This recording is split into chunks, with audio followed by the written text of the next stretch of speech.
Պարոն Կարապետյան, մի երկու հարց տամ։ Էլի բանուն եմ ասել։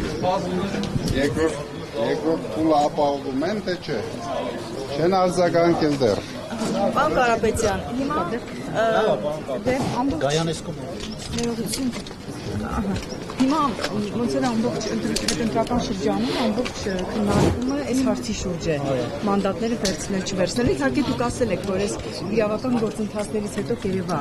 ինչ պետք է անեք լավ ամեն դեպքում նաև ձեր կողմից թիմակիցներից նաև շատ է գալիս այս մեսեջները որ դե ԿՊ-ն չունի սահմանադրական մեծամասնություն ընդհանուր 8 մանդատ է պետք եւ այլն փոփոխություն անելու համար վարչապետ փոխելու լավ օրինակ հիմա ԿՊ-ականներն են այսպեսի տրամադրության կա որ կյանքը ցույց է տվել որ ընդդիմադիրների շարքերից են օրինակ դուրս գալիս դառնում անկախ պատգամավոր եւ հետո քվեարկում իշխանության օգտին ունեք եթե դուք մանդատները վերցնեք գնաք համարելով որ չունի սահմանադրական մեծամասնություն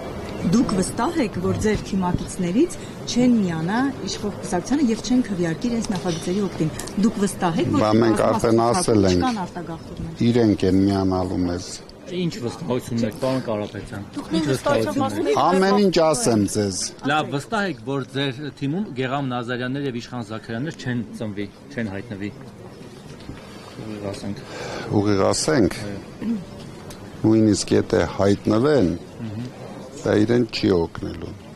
Բայց փոքրի զուտ թվաբանություն ոչ կարող մանդատը նրանցից վերցնել իրենք դուք չեք ինչ տեսակ օրինակ Փաշինյանը պահանջում էր Աղազարյանը մանդատը վայր դնել չդրեց ուզում եմ ասել մարդը կարող է պահպանել մանդատը հասկանում եմ դա դրա համար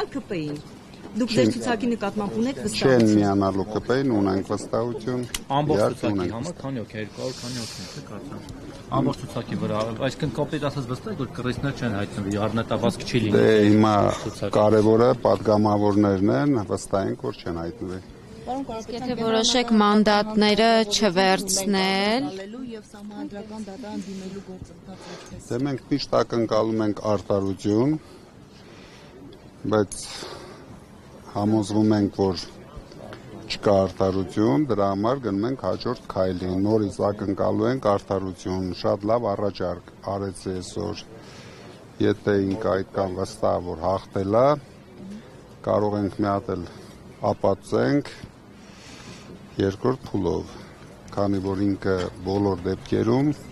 այսքան ապօրինություններից հետո չի կարող լինել լեգիտիմ իշխանություն, իսկ Հայաստանը չունենալով լեգիտիմ իշխանություն միայն կբացի դարպասները, նորից ասեմ, ադրբեջանցիների համար, դրա համար ես խորհուրդ եմ տալիս ուշադիր լինել այդ հարցում, եթե իրենք վստահ են, որ հաղթել են, ոչ մի խնդիր չկա, մեկ ամսվա ընթացքում կազմակերպենք երկրորդ փուլ, մենք համաձայն ենք նոր ընտրություններ,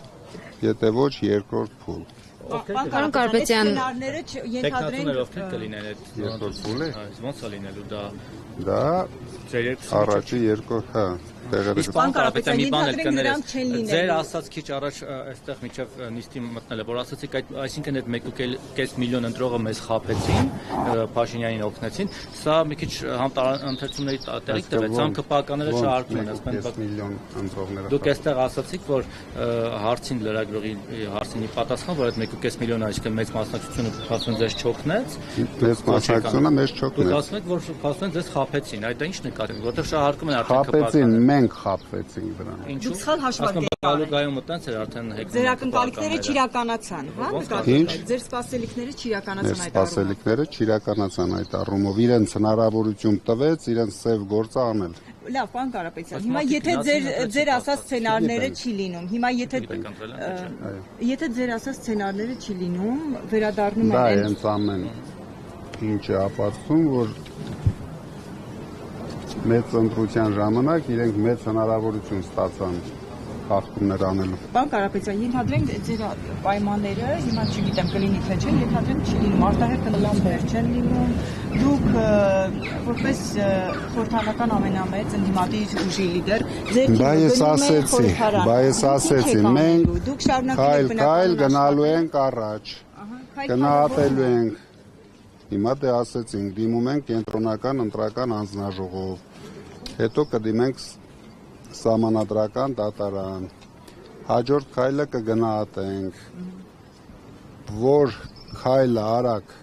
կերացնի Փաշինյանին, այդ քայլով էլ գնալու ենք։ Ստացվեց դուք ամբողջ ընթացքում մարդկանց պատրաստեցիք հաղթանակի ձեր ընտրողներին կամ ավելի ճիշտ ոչ թե ձեր ընտրողներին, այլ Փաշինյանից դժգոհ հասարակությանը պատրաստում եք հաղթանակի, չէիք ուզում լսել պարտության մասին հարցեր եւ ստացվում է դուք Իսկ դուք կուզեիք, որ մենք լսեինք պարտության մասին հարցեր։ Ինչին պատրաստ Բայց դուք կուզեիք, որ մենք ասենք մենք գնում ենք, բայց պարտվելու ենք։ Դե օրինակ կար օրինակ Ռոբերտ Քոչարյանի նախկին ընտրությունների մասից հաղթելու ենք, հետո չասած ավելի զգուշավոր էր։ Ավելի մենք գնահատում ենք մեր շանսերը։ Շատ մեծ էին բոլոր հարցումներով։ Մենք տեսնում էինք, որ մենք հաղթում ենք, դրա համար մենք վստահ ենք։ Իսկ իրենք գողացան հաղթանակը։ Այդքան բան։ Պարոն Կարապետյան, եթե երկրորդ փուլ լինի, վարչապետի տեխնազոն նորից ցույց Իհարկե։ Պարոն Կարապետյան, այս զարգացումները ինչ ցույց տվեցին, դուք չեք մտափոխվել քաղաքականություն մտնելու համար։ Գիտեք ոնց, ես ասել եմ, դա իմ երազանքը չի եղել, բայց հիմա մեր հայրենիքի համար այս օրհասական պահին, երբ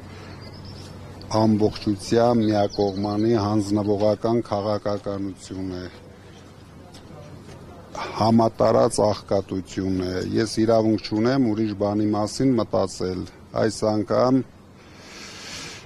անելու ենք ամեն ինչ, որպեսզի մեր երկիրը դնենք զարգացման ճանապարհին, քանի որ անպայման մնալու ենք ճիշտ դիրքերից, եթե մենք գնայինք ռադիկալ դիրքեր, մենք հիմա հաղթանակ կունենայինք։ Պարոն Կարապետյան, Նիկոլ Փաշինյանն էր հանրայինի եթերում Ռադիկալ ինչ է նշանակում։ Դեռ ընտրության արդյունքներ չկան, էլի գործընկերներ։ Մի փոքր համբեր։ Մի հատ հայտարարենք, որ Դուք եք գալիս փողոց, հա։ Պարոն ռադիկալ Կարապետյան։ Պարոն Կարապետյան, Նիկոլ Փաշինյանն հանրայինի եթերում հայտարարում էր, որ դուք դեռ երկար եք մնալու Հայաստանում, նկատի ունենալով, որ Այն միակ ճիշտ բանը, որ Փաշինյան ասել է, դա է։ Բայց դες բան է, Որ ես երկար եմ մնալու Ռոբերտ Քոչարյանին, Գագիկ Ծառուկյանին։ Չէ, կարծում եմ, որ հրահանգումը կամ արդեն դատավճիռը կա։ Ասել է ու անելու եմ իր Ես ասել եմ, արտահայտությունները։ լուրջ մի ընդունեք։ ՔՊ-ի 90% արդեն իրեն լուրջ չի ընդունում։ Այնքան Մնացել լուրջ են չընդունեցին, սաղի լրագրողները։ տարավ փակեց։ Դուք իսկապես կարծում եք, որ պետք է լուրջ չընդունել իր ասածներին։ Որտեղ ասում անում է։ Հրահանգը տալիս է կամ տանում հաջորդ օրը ձերբակալում է։ Ձերբակալեց, ինչի ասավ։ Ասավ նրան, որ ձերբակալեց եւ մեկուսացրեց մարդկանց։ Ասա որ մեր երկիրը արդեն իր Տաուշի մարզը 40% աղքատություն ունի, հասավ դրան, ինչի է հասնում։ Բայց գնացին ընտրեցին, Սյունիքում ընտրեցին։ Վարժելի մարդիկ ընտրեցին։ Դուք սպասում էիք այս արդյունքները։ Դուք իսկապես 50+ հաղթանակի էիք սպասում։ Ադրբեջանի Մոտ է։ Ազգության մոտ է։ Ադրբեջանի դրոշի ներքո գտնվող մարդիկ, որ Չէինք խափում, իրենք մեզ խափեցին բոլորին, ժողովուրդին։ Պարոն Կարապետյան, բայց ներքին հանդում մյուս տեղերում Ադրբեջանի դրոշի ներքո բնակվող մարդիկ գնացին իրենց այն տվեցին։ Փաստաբանից հետո եթե Այստեղ ընդդիմությունը ամիսներ շարունակ վախի մթնոլորտ մտցնում ես մարդկանց մեջ, եթե ձերբակալում ես բոլոր ակտիվիստներին, բոլորին, բոլոր կուսակցություններից, մենք ինչ գիտենք, ինչ կանեն ընտրել իրեն։ կարող է ժողովուրդը սիրում է իսկապես այդ մարդուն։ Չեք մտածել Այդ հարցին դուք պատասխանեք։ Դուք սիրում եք այդ մարդուն։ Ես ԿՊ-ի առաջի 20 համարին հարցրեք, սիրում են այդ մարդուն։ Նույնիսկ մեզ մի հարցրեք, իրենց հարցրեք։ Մի բան էլ հարցում է, տեսեք, այն ամենից